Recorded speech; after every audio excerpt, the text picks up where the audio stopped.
xibaar yu wér te wóor ca tàng ba abonnez-vous pour ngeen di mën di jot suñuy vidéo.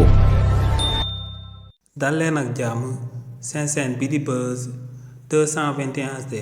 ci biir parti bi di APR si lu jëm ndax président Macky Sall dina daal di bokk ci élection présidentielle 2029 yi na ma daal di amal ci réewu Sénégal leader bi day wax lii tey beneen leader bi daal di wax lee gannaaw suba keneen ki ñëw daal di wax leneen lu sabab lu tax ñu wax leen ni mel moom mooy que ne ci semaine bi ñu génn kii di Mansour Faye di gorow président Macky Sall moom moo njëkkoon a génn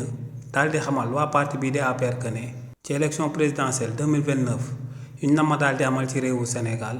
par la force seen leader bii di président Macky Sall day dellusiwaat ci réewu Sénégal battre campagne bokk ci élection yooyee daal di nanguwaat boppu réew mi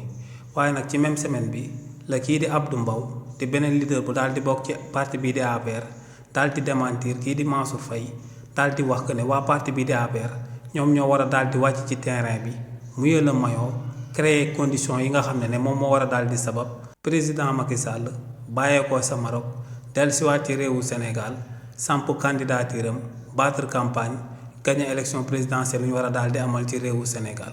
ginnaaw tamit ba Abdoul Mbow yëkkatee kàddu yooyee ba noppi kii di Mame Mbaye Niang mi nga xam ne actuellement moo ngi bootu ci ginnaaw président Macky Sall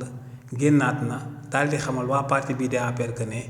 kii di président Macky Sall ci élection présidentielle 2029 ñu ma daal di amal ci réewu Sénégal dina dellu si daal di ñibbisi si li ni mel kii di Mame Mbaye Niang ne lu leer ba am moom mooy que ne lu sabab waa parti bii di APR daal di ñàkk élection présidentielle 2024 ñu daal di génn moom mooy que ne moom ci wàllu boppam baaturul woon campagne te tamit président Macky Sall baaturul woon campagne ne benn candidat lañ amoon daal di ko fiy teg te moom mooy kookee di Amadou Ba nee nag kii di Amadou Ba ñu bëri ñoo ngi daal wax que ne président Macky Sall da ko jiitaloon ba noppi di ko fa xastal waaye ne li ni mel xaajul bay dëppoog lu am ne président Macky Sall ginnaaw ba mu fi tegee kookee di Amadou Ba da ko jiitaloon boole ko waa parti bi di APR ngir ñooñee daal di koy jëmale ci kanam waaye ne à sa grande surprise kookee di président Macky Sall ñu bëri dañ ko doon trahir. dañ koo trahiroon ci élection présidentielle 2024 yi ñu daan amal ci réewu Sénégal nee nag li ni mel président Macky Sall xamoon na ko te ne loolee moom moo sababoon kookee di Amadou Ba ci élection présidentielle 2024 yi ñu daal di génn mu ñàkkoon élection yi. nee tamit ba tey ci élection présidentielle 2024 yi ñu daal di génn am na ñuy wax que ne président Macky Sall daa waxtaan ak Sonko ak président Diomaye nee li ni mel xaajul bay dëppoog lu am président Macky Sall. musta waxtaan ak Sonko ak Diomaye ba muy nekk ca kaso ba waaye tamit kii di Mame Mbaye Niang daal di wéyal ne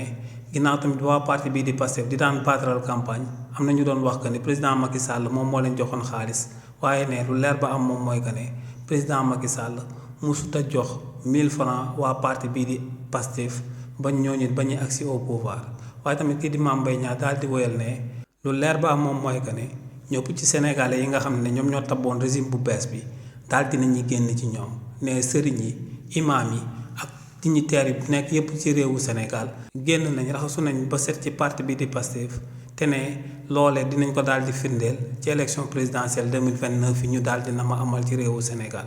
ne ci élection présidentielle 2029 yi ñu na ma daal di amal ci réewu Sénégal moom ci wàllu boppam ak président Macky Sall dinañ dellu ci réewu Sénégal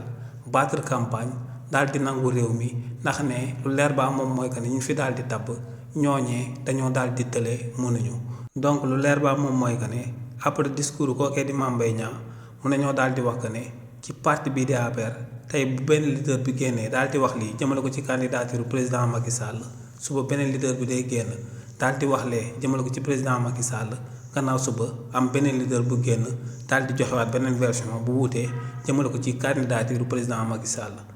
xibaar yu wér te wóor ca tàng ba abonnez-vous pour ngeen di mën di jot suñuy vidéo.